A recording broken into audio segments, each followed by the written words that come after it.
स्वागत है आप सभी का युक्ति प्रोफेशनल क्लासेस में। इस वीडियो में हम यूजीसी नेट पेपर 2 लॉ के प्रीवियस ईयर क्वेश्चन पेपर 2021 का सॉल्यूशन आगे के सॉल्यूशन देखने वाले हैं। अगर आपने मेरे चैनल को सब्सक्राइब नहीं किया है तो चैनल को सब्सक्राइब, लाइक एंड शेयर ज़रूर करिएगा। चलिए हम स्टार्ट करते हैं। Which of the following statement are true under the constitution of India? A. Article 61 deals with the procedure for impeachment of the President. B. Article 142 provides that law declared by the Supreme Court shall be binding on all courts. C. Article 122 provides that courts shall not inquire into proceeding of Parliament. D. Article 163 deals with the extent of executive power of state. Bharat के संविधान के अंतर्गत सही कथन का चयन करें। ए. अनुच्छेद 61 राष्ट्रपति पर महाभियोग चलाने से संबंधित है। बी. अनुच्छेद 142 उच्चतम न्यायालय द्वारा घोषित विधि का सभी न्यायालयों पर आबद्धकर होने से संबंधित है। सी. अनुच्छेद 122 न्यायालय द्वारा संसद की कार्यवाही को जांच न किए जाने से संबंधित है। डी. अनुच्छेद 163 राज्य की कार्यपालिका शक्ति की सीमा से संबंधित है। राइट ऑप्शन है अनुच्छेद 61 जो जिसमें इम्पीचमेंट दे रखा है प्रेसिडेंट का, और दूसरा है 122 न्यायालय द्वारा संसद की कार्रवाइयों को जांच न किए जाने से संबंधित है। Right option option third.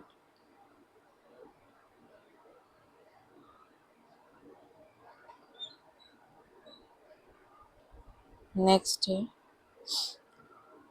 Which of the following statement is correct? A. When a state is defeated or conquered, all the citizens acquire the nationality of the conquering state. This is called season mode of gain of nationality. B. When a person gets nationality of a state in place of the nationality of another state. This is called substitution mode of loss of nationality. C. The public trustee case is related to statelessness.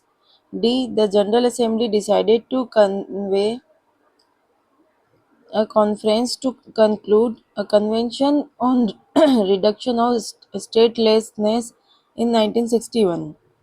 निम्नलिखित में से कौन सा कथन सही है? जब कोई देश पराजित हो जाता है अथवा विजयी कर लिया जाता है तो उसके सभी नागरिकों की विजेता देश की नागरिकता प्राप्त हो जाती है। इसे राष्ट्रीयता प्राप्त करने की अस्तित्वहीनता स्वरूप कहा जाता है। भी जब कोई व्यक्ति एक राष्ट्र की राष्ट्रीयता के स्थान पर अन्य राष्ट्र की राष्ट्रीयता प्राप्त करता है तो इसे राष्ट्रीयता हानि का प्रतिस्थापित स्वरूप कहा जाता है। सी. पब्लिक ट्रस्टी मामला राष्ट्रीयहीनता से संबंधित है। डी. महासभा ने राष्ट्रीयहीनता में कमी संबंधी अभिसमय के समापन हेतु 1961 में एक अभिसमय आयोजित करने का निर्णय लिया।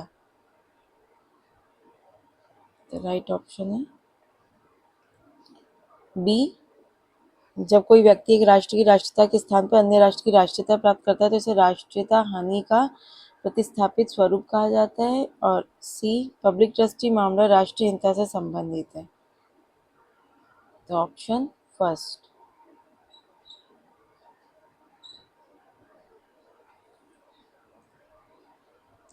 Next, which of the following statement is correct?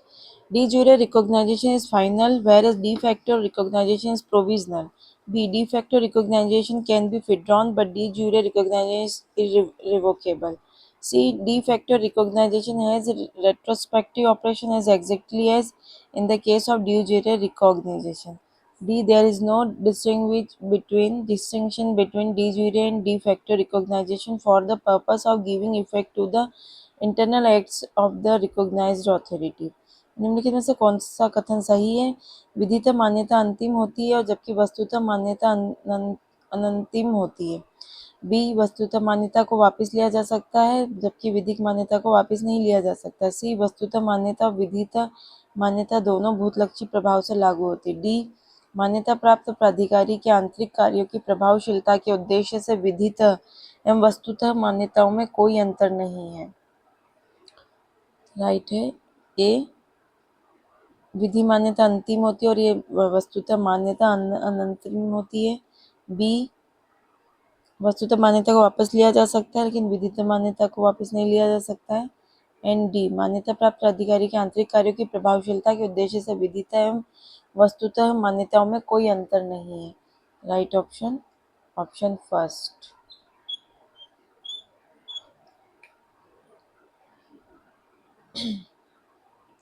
Which of the following statement is correct? A. On 16 June 1987, the Foreign Secretary of South Asian regional countries entered into agreement on extradition.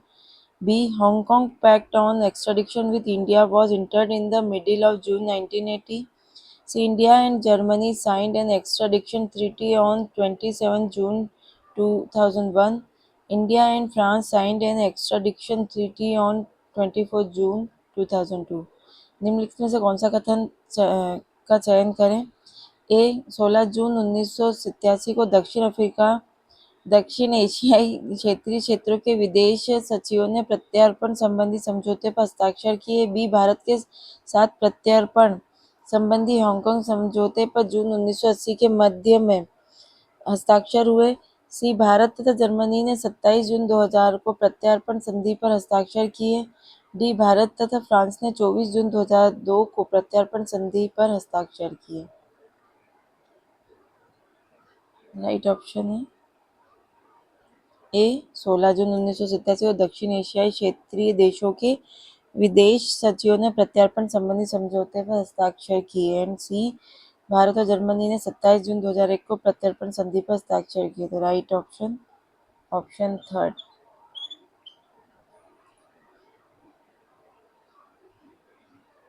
Which of the following statement is correct? A. The offence of abatement is defined under section 107 of IPC. B. The essential ingredients of the offence of conspiracy is the agreement to commit an offence.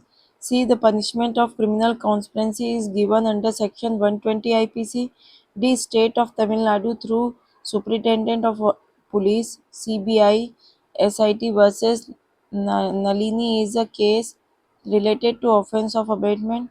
E. Abatement in India of offence committed outside of India is punishable under section 108A IPC of IPC. तो सही कथन बताना है। तो दुष्प्रेरण के अपराध को भारतीय दंड संहिता की धारा 107 में परिभाषित किया गया है। बी किसी अपराध को कारित करने का करार षड्यंत्र के अपराध का आवश्यक तत्व है। सी आईपीसी की धारा 120 के अंतर्गत आपराधिक षड्यंत्र का दंड दिया गया है। डी पुलिस अधीक्षक सीबीआई एसआईटी के माध्यम से तमिलनाडु राज्य बनाम नलिनी का मामला अपराध के दुष्प्रेरण से संबंधित है। ई भारत के बाहर किए गए अपराध का भारत में दुष्प्रेरण भारतीय दंड संहिता की धारा 108 ए के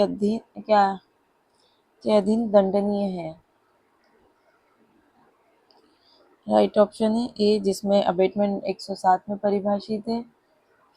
बी जिसमें षड्यंत्र में अपराध को कारित करने का करार जो है वो जरूरी है षड्यंत्र के लिए। और ई भारत के बाहर किए गए अपराध का दुष्प्रेरण आईपीसी की धारा 108 ए के अंदर दंडनीय है।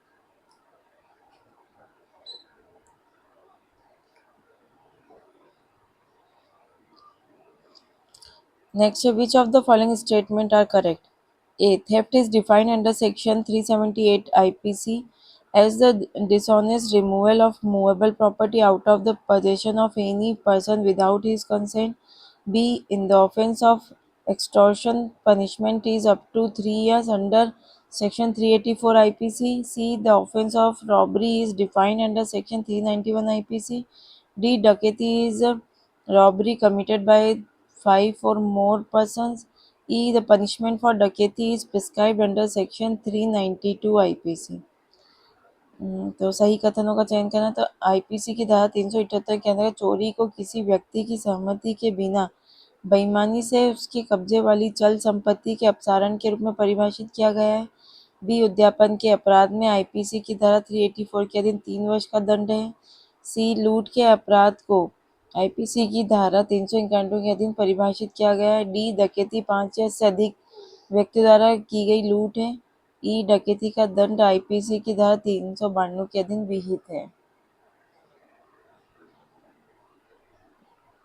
तो आईपीसी की धारा 378 में चोरी के बारे में दिया है। फिर बी उद्यापन के अपराध में 384 में 3 वर्ष का दंड है। एंड डी डकैती में 5 से अधिक व्यक्तियों द्वारा की गई लूट है। Right option option second.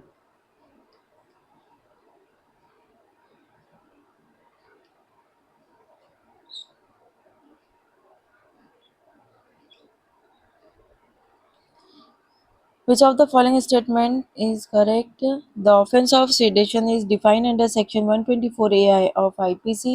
B. The Supreme Court in Kedarnath Singh versus State of Bihar held that Section 124A IPC is not unconstitutional. C. State and City of Delhi versus Navjot Sandhu Afsan Guru is a case related to sedition. D. Mohammad Arif vs. State of NCT of Delhi is also known as Mumbai terror attack case. E. Waging or attempt to wage war or abetting waging of war against the government of India is an offence under Section 121 IPC.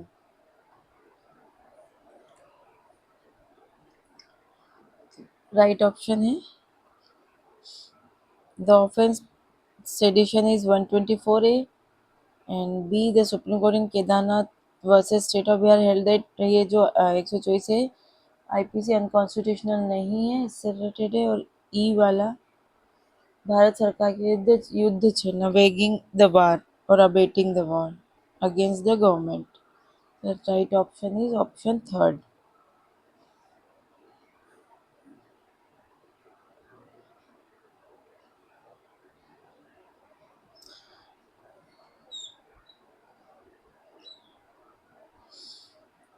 In determining relevant geographical market, Competition Commission shall keep in mind which of the following factors: regulatory trade barriers and natural procurement policies, B. language and local specification requirement, C. consumer preference and regular supply and after sale service, D. transport and distribution factors। संगत भौगोलिक बाजार निर्धारण में प्रतिस्पर्धा आयोग निम्नलिखित में से किन कारकों का ध्यान रखेगा? ए. विनियामक व्यापार अवरोधक एवं राष्ट्रीय खरीद नीतियां, बी. भाषा एवं स्थानीय विनिर्दिष्ट आवश्यकताएं, सी. उपभोक्ता अधिमान्यताएं और सतत आपूर्ति तथा बिक्री उपरांत सेवा, और डी. परिवहन तथा वितरण सुविधाएं। ये ऑल ऑफ द अबव सभी राइट है। Right option is option 4।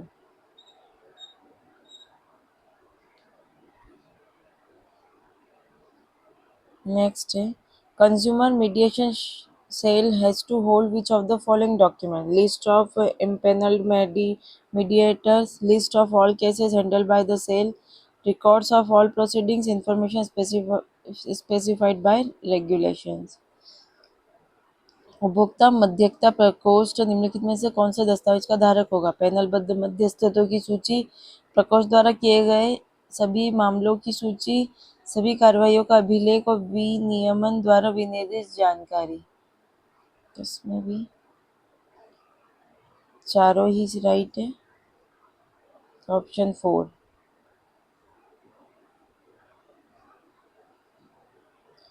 Option 4 is right.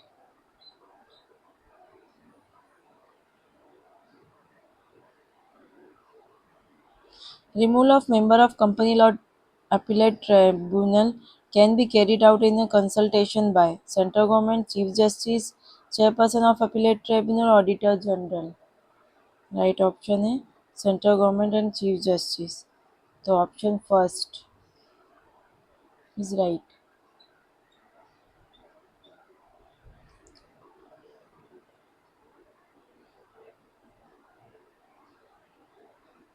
Endorsement of negotiable instrument followed by delivery.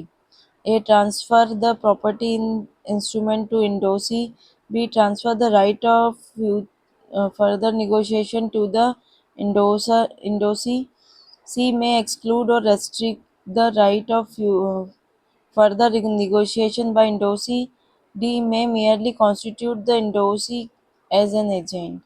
पराक्रम लिखत पर प्रष्टांकन के उपरांत सुपुर्दगी लिखित में संपत्ति प्रष्टांकित को हस्तांतरित हो जाती है। बी. प्रष्टांकित को और आगे के पराक्रमण का अधिकार अंतरित स्थानांतरित हो जाता है। सी. प्रष्टांकित द्वारा आगे के पराक्रमण के अधिकार को समाप्त या प्रतिबंधित कर सकता है। डी पृष्ठांकित को पृष्ठांकन करने हेतु केवल अभिकर्ता बना सकता है, मात्र एक एजेंट के रूप में समझता है। तो राइट ऑप्शन है A B C D all. तो option 4 is correct.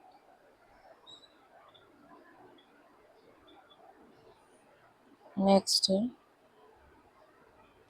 Under Muslim law divorce by common consent is known as तलाक ताफीद, खुला, Lian, Mubarak.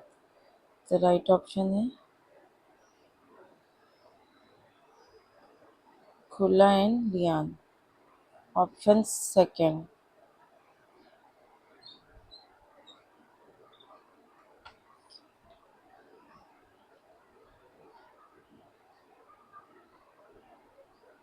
Which of the following are false grounds of divorce under the Hindu Marriage Act 1955? Desertion, cruelty, consent obtained by the force of fraud, conversion to non-Hindu religion।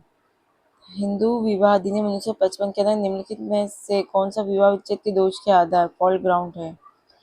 अभित्यजन, क्रूरता, बलपूर्वक या कपटपूर्ण रूप से प्राप्त सहमति और गैर हिंदू धर्मांतरण।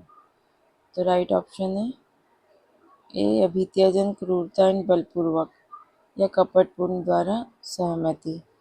तो right option 4 is right.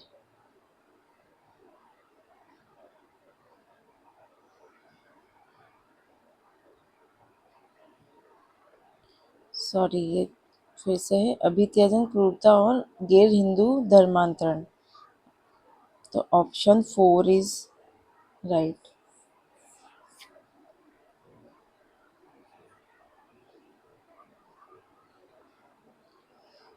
Under the provision of the Hindu Succession Act 1956, son of preceded daughter is called first hire, is class first hire. B. Widow of a preceded son of a predeceased son is class second hire. C. Mother's mother is class first hire. And D. Mother's father is class second hire। Hindu उत्तराधिकार अधिनियम 1956 के उपबंधों के अंतर्गत पूर्व मृत पुत्री का पुत्र वर्ग 1 का उत्तराधिकारी है, पूर्व मृत पुत्र के पूर्व मृत पुत्री की विधवा वर्ग 2 की उत्तराधिकारी है। सी माता की माता वर्ग 1 की उत्तराधिकारी है और डी माता का पिता वर्ग 2 का उत्तराधिकारी है। राइट ऑप्शन है पूर्व मृत पुत्री का पुत्र वर्ग एक का उत्तराधिकारी क्लास 1 का हायर और डी है माता का पिता क्लास 2 का उत्तराधिकारी।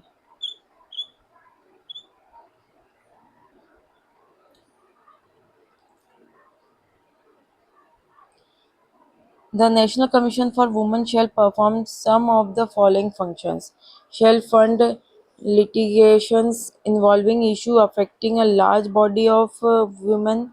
B. Shall provide financial assistance to all those who are self-employed. C. Shall call for specific studies or investigation in the specific problems. D. Shall impose punishment to those fund involved in discrimination of women. E. Shall investigate and examine all matters relating to the safeguards provided for women under Constitution and other law। राष्ट्रीय महिला आयोग कतिपय निम्नलिखित कार्यों का निष्पादन करेगा: बड़ी संख्या में प्रभावित महिलाओं के मुद्दों के मुकदमों का वित्त पोषण करेगा। बी. स्वरोजगारियों की वित्तीय सहायता उपलब्ध कराएगा। सी. विशेष समस्याओं में विशिष्ट अध्ययन अथवा जांच की जांच करेगा। डी. महिलाओं के भेदभाव करने में लिप्त पाए गए व्यक्तियों को दंडित करेगा। ई. संविधान तथा अन्य कानूनों के अंतर्गत महिलाओं को प्रदत्त सुरक्षाएं के संबंध में सभी मामलों की जांच व इनका परीक्षण करेगा। राइट ऑप्शन है ए. बड़ी संख्या में प्रभावित महिलाओं के मुद्दों के मुकदमों का वित्त पोषण करेगा। सी. विशेष समस्याओं में विशेष अध्ययन अथवा जांच की मांग करेगा। एंड ई. संविधान तथा अन्य कानूनों के अंतर्गत महिलाओं को प्रदत्त सुरक्षाएं के संबंध में सभी मामलों की जांच और परीक्षण करेगा। राइट ऑप्शन है option first.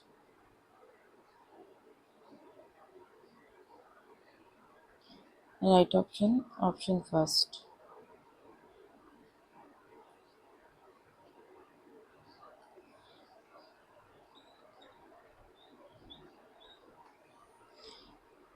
Examine the relevancy of class action suit and choose the correct answer. A class action would measurably assist in securing redress in environmental case.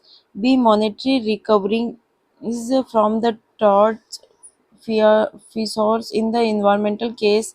Says can only be obtained through a suit. C. The writ procedure appears more suited than the class action procedure. D. The most obvious use of class action is in the mass disasters of the sort that occurred in Bhopal.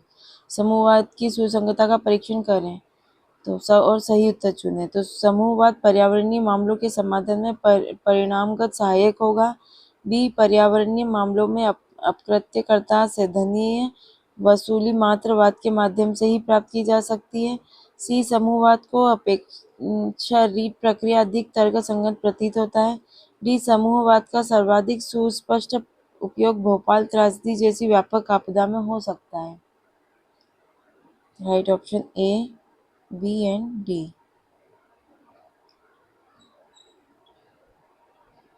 Option first.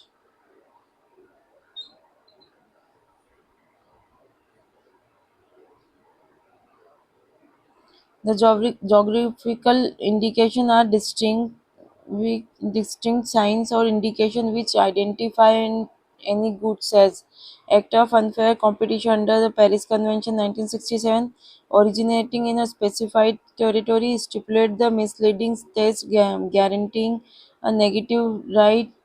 D specific quality, reputation and characteristics essentially attributes to origin. भौगोलिक संकेतक विशिष्ट चिन्ह अथवा लक्षण हैं जो किसी सामान की पहचान करते हैं। ए पेरिस अभिसमय 1967 के अंतर्गत अनुचित प्रतियोगिता का कार्य। बी एक विशिष्ट क्षेत्र में आरंभ होना। सी नकारात्मक अधिकार को सुनिश्चित करने के लिए भ्रामक परीक्षण का प्रतिपादन। डी विशिष्ट गुण ख्याति और लक्षण। ई विशेषता मूल को समर्पित। बी एक विशेष क्षेत्र में आरंभ होना। डी विशिष्ट गुण ख्याति और लक्षण और विशेषताएं मूल को समर्पित। इसका राइट ऑप्शन है right option 4।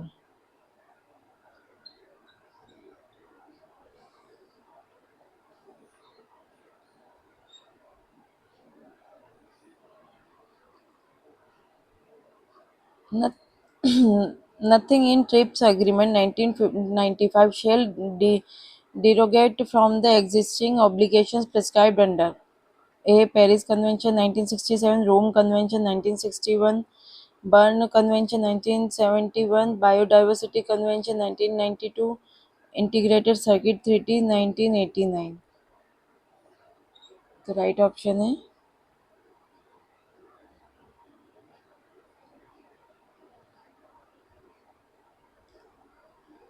A Paris convention, Rome convention, Berne convention and E integrated circuit treaty. तो right option is option third.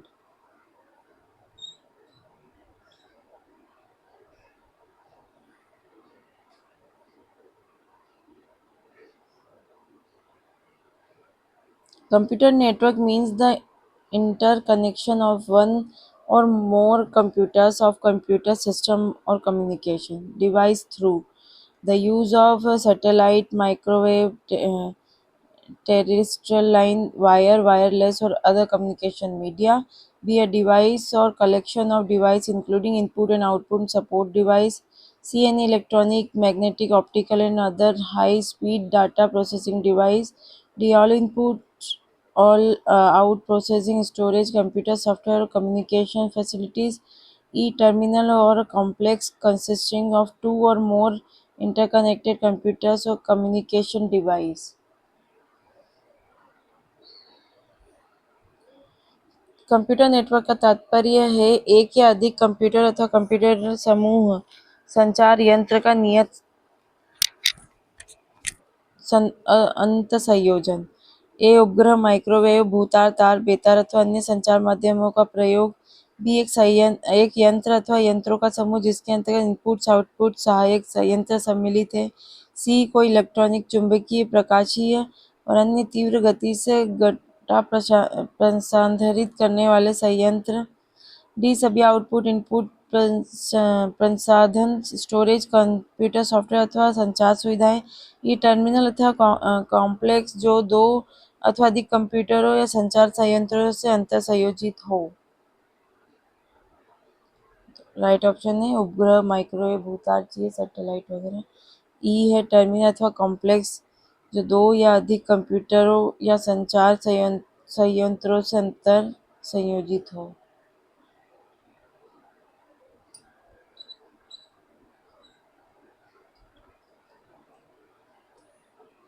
Next है, which of the following statements are correct? In Canada, the federation was not a voluntary union but was imposed by an act. B. In India, the Act of 1935 created autonomous units and forced them into a federation. C. The American Union was formed by voluntary agreement among a number of sovereign states. D. India Constitution has been framed by the state and not by the people of India. Hindi में सही कथन चयन करना है। Canada में परिसंघ स्वैच्छिक संघ नहीं था, अपितु अधिनियम द्वारा लागू किया गया था। भारत में 1935 के अधिनियम ने स्वतः इकाइयां सृजित की तथा उनको एक परिसंघ में समेकित किया। सी अमेरिकन यूनियन बहुत से संप्रभु राज्यों के बीच स्वैच्छिक करार के द्वारा सृजित किया गया। डी भारतीय संविधान को राज्यों द्वारा बनाया गया है, न कि भारत के लोगों द्वारा। राइट ऑप्शन ए कनाडा में परिसंघ स्वैच्छिक संघ नहीं था। बी भारत में 1935 में स्वतः इकाइयां सृजित की। और सी अमेरिकन यूनियन बहुत से संप्रभु राज्यों के बीच स्वैच्छिक करार के द्वारा सृजित किया गया। तो right option first.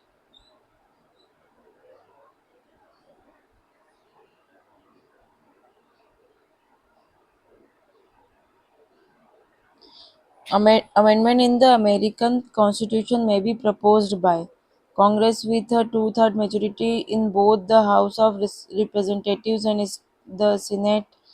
B. Congress with a three-fourth majority in the both House of Representatives and the Senate. C. Constitutional Convention called by the two-third of the state legislature. Constitutional Convention called by the three-fourth of state legislatures. अमेरिकी संविधान में संशोधन अधिनियम द्वारा प्रस्तावित किया जा सकता है। हाउस ऑफ रिप्रेजेंटेटिव और सीनेट दोनों में कांग्रेस द्वारा टू-थर्ड बहुमत के साथ।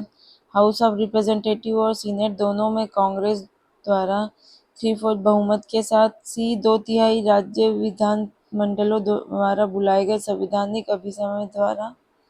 तीन चौथाई राज्य विधानमंडलों द्वारा बुलाए गए संवैधानिक अभिसमय द्वारा।